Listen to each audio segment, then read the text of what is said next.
Assalamualaikum warahmatullahi wabarakatuh. Halo semuanya, kembali lagi dengan aku Masih Tahap Sari dari kelas Statistik Induktif A, Prodi Perbankan Syariah UIN Sunan Kalijaga.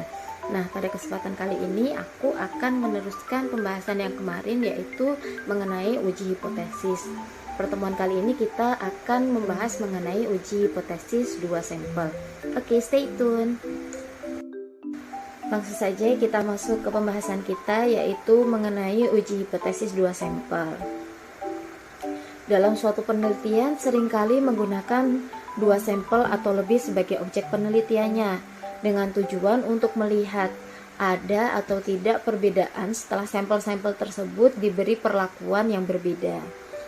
Jadi uji hipotesis 2 sampel ini merupakan metode statistik yang digunakan untuk menentukan apakah ada perbedaan antara dua populasi yang diuji, dengan tujuan menentukan apakah terdapat perbedaan yang signifikan antara dua kelompok dalam hal rata-rata, proporsi, atau variabilitas yang diamati.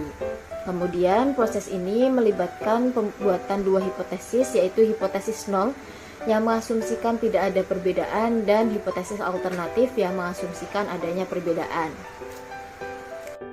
Untuk langkah-langkah uji hipotesis 2 sampel ini masih sama dengan yang sebelumnya, yaitu yang pertama menentukan bentuk hipotesis, yang kedua menentukan tingkat signifikasi, yang ketiga memilih uji statistik yang tepat, kemudian yang keempat menentukan daerah penolakan atau daerah kritis, kemudian yang kelima menghitung statistik uji, kemudian yang terakhir adalah interpretasi. Untuk langkahnya masih sama, yang membedakan ialah penentuan H0 dan juga H alternatifnya. Jika pada uji hipotesis 1 sampel, hipotesis 0 adalah pernyataan yang menyatakan tidak ada efek, perbedaan, atau hubungan yang signifikan, dan hipotesis alternatif yang menyatakan keberadaan efek, perbedaan, dan hubungan tersebut. Namun pada uji hipotesis 2 sampel ini yang menjadi perbandingan ialah antar sampel dari satu sampel dengan yang sampel lainnya. Kemudian uji hipotesis 2 sampel ini ada 3 jenis. Yang pertama ada uji dua pihak, contohnya sebagai berikut. H0, tidak ada perbedaan produktivitas kerja antara pegawai yang mendapatkan fasilitas kendaraan dinas dan tidak mendapatkan fasilitas kendaraan dinas. H alternatifnya, terdapat perbedaan produktivitas kerja antara pegawai yang mendapatkan fasilitas kendaraan dinas dan yang tidak mendapatkan fasilitas kendaraan dinas. Nah, jadi perbandingannya antara HO dan HA ini adalah pada bagian ada atau tidaknya perbedaan. Jadi diartikan menggunakan dua arah ya. Kemudian yang kedua ada uji pihak kiri. Contohnya seperti ini, H0, prestasi peserta didik SMA yang masuk sekolah pada waktu sore lebih tinggi nilainya atau sama dengan peserta didik yang jadwal masuknya pagi hari. Kemudian H alternatifnya adalah prestasi peserta didik SMA yang masuk sekolah pada waktu sore hari lebih rendah nilainya daripada peserta didik yang masuk pada pagi hari. Contoh ini menjabarkan antara perbedaan dua populasi dengan nilai populasi yang kedua itu lebih rendah, maka dianggap ini sebagai uji satu arah di sebelah kiri. Kemudian ada uji pihak kanan. Nah, ini contohnya seperti ini. H0, disiplin kerja para pegawai yang bekerja di sektor swasta adalah lebih kecil atau sama dengan pegawai yang bekerja pada sektor pemerintahan. Kemudian H alternatifnya, disiplin kerja para pegawai yang bekerja di sektor swasta lebih besar daripada pegawai yang bekerja pada sektor pemerintahan. Nah, contoh ini menjabarkan akan perbedaan antara dua populasi dengan nilai populasi yang kedua itu lebih tinggi nilainya, maka dianggap sebagai uji satu arah di sebelah kanan atau kebalikan dari yang uji satu arah di sebelah kiri tadi ya. Jadi seperti itu. Uji hipotesis 2 sampel ini dibagi lagi menjadi dua, yaitu uji hipotesis 2 sampel independen dan juga uji hipotesis 2 sampel dependen. Sekarang kita bahas uji hipotesis 2 sampel independen terlebih dahulu. Jadi uji hipotesis 2 sampel independen ini merupakan metode statistik yang digunakan untuk menentukan apakah ada perbedaan yang signifikan antara rata-rata dua populasi yang berbeda. Pengukuran ini dilakukan pada dua set item yang berbeda, di mana tidak ada hubungan yang bermakna antara subjek dalam satu kelompok dengan subjek dalam kelompok yang lain. Contohnya seperti ini. pengukuran tekanan darah pada dua kelompok pasien yang berbeda, di mana yang satu kelompok menerima obat dengan kelompok yang lain menerima placebo. Jadi nggak ada hubungan antara yang satu dengan yang lainnya. Jadi pada uji hipotesis 2 sampel ini kita dapat melakukan dua pengujian, yaitu uji T dan juga uji Z.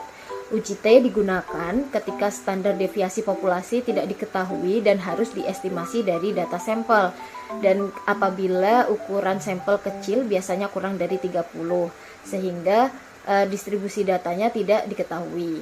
Kemudian distribusi ini tuh memiliki ekor yang lebih berat dibandingkan distribusi normal standar. Kemudian yang kedua ada uji Z. Uji Z digunakan ketika standar deviasi populasi diketahui atau ukuran sampel cukup besar, yaitu lebih dari 30, sehingga standar deviasi sampel dapat dianggap sebagai pengganti yang baik. Nah, asumsinya bahwa data mengikuti distribusi normal. Langsung ke contoh soal, yaitu mengenai uji hipotesis 2 sampel independen. Contohnya sebagai berikut. Lembaga riset pemasaran ingin mengetahui waktu tunggu para nasabah Bank Syariah Mandiri dan Bank BNI Syariah yang melakukan transaksi. Sebanyak 75 dan 70 nasabah Bank Syariah Mandiri dan Bank BNI Syariah dipilih secara acak, kemudian menunjukkan hasil, yaitu rata-rata waktu tunggu di Bank Syariah Mandiri adalah 5 menit dengan standar deviasi 0,45 menit. Sedangkan di Bank BNI Syariah waktu tunggunya adalah 5,30 menit dengan standar deviasi 1 menit. Dengan derajat keyakinan 1%, apakah kita bisa menyimpulkan bahwa waktu tunggu di BNI Syariah lebih lama dibanding Bank Syariah Mandiri? Seperti itu contohnya. Untuk pembahasannya, jadi kita akan menguji tentang waktu tunggu di BNI Syariah apakah lebih lama dibandingkan Bank Syariah Mandiri. Langkah yang pertama, kita akan membahas mengenai H0 dan juga H alternatif. Untuk H0-nya, waktu tunggu Bank BNI Syariah lebih cepat atau sama dengan Bank Syariah Mandiri. Kemudian H alternatifnya, waktu tunggu Bank BNI Syariah lebih lama daripada Bank Mandiri Syariah. Untuk langkah yang kedua adalah menentukan tingkat signifikasi. Untuk tingkat signifikasi sesuai dengan di soal, yaitu 1% atau 0,01. Kemudian menentukan uji. Uji yang kita pakai adalah uji Z karena sampel ini kan besar ya, lebih dari 30, yaitu sampel yang pertama kita pakai 70 dan juga sampel yang kedua adalah 75. Kemudian langkah yang keempat adalah menentukan Z kritis.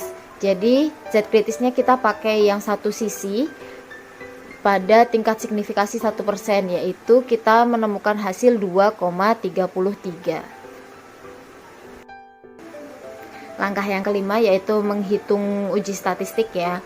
Jadi dikurangi antara rata-rata sampel pertama dikurangi dengan rata-rata sampel kedua, kemudian dibagi dengan akar standar deviasi yang pertama dibagi dengan jumlah sampel ditambah dengan standar deviasi yang kedua dibagi dengan jumlah sampel yang kedua.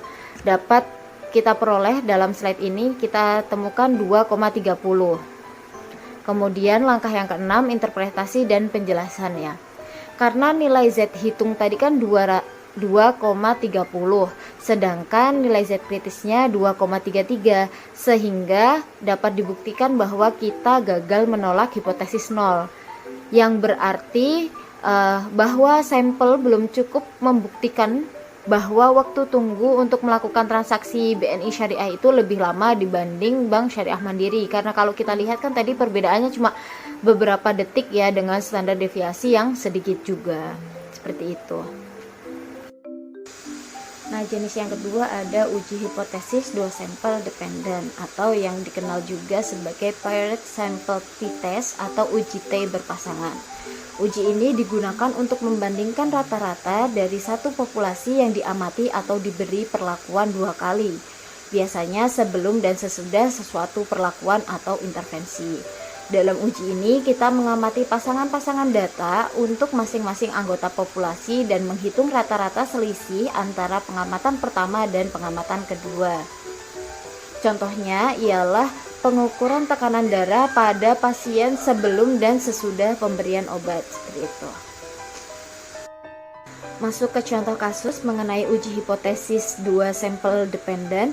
Di sini ada contoh perusahaan di bidang elektronik ingin meningkatkan penghasilan para salesnya. Kemudian mereka melakukan training kepada sales-sales tersebut. Nah, kemudian diambil sampel 10 pekerja yang diambil secara acak.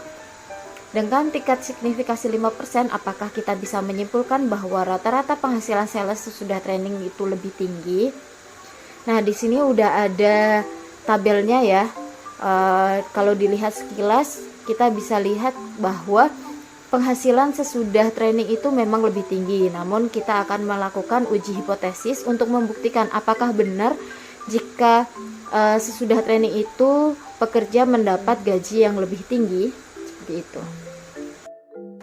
Untuk pembahasannya, kita akan menguji apakah rata-rata penghasilan sales sesudah training akan menjadi lebih tinggi.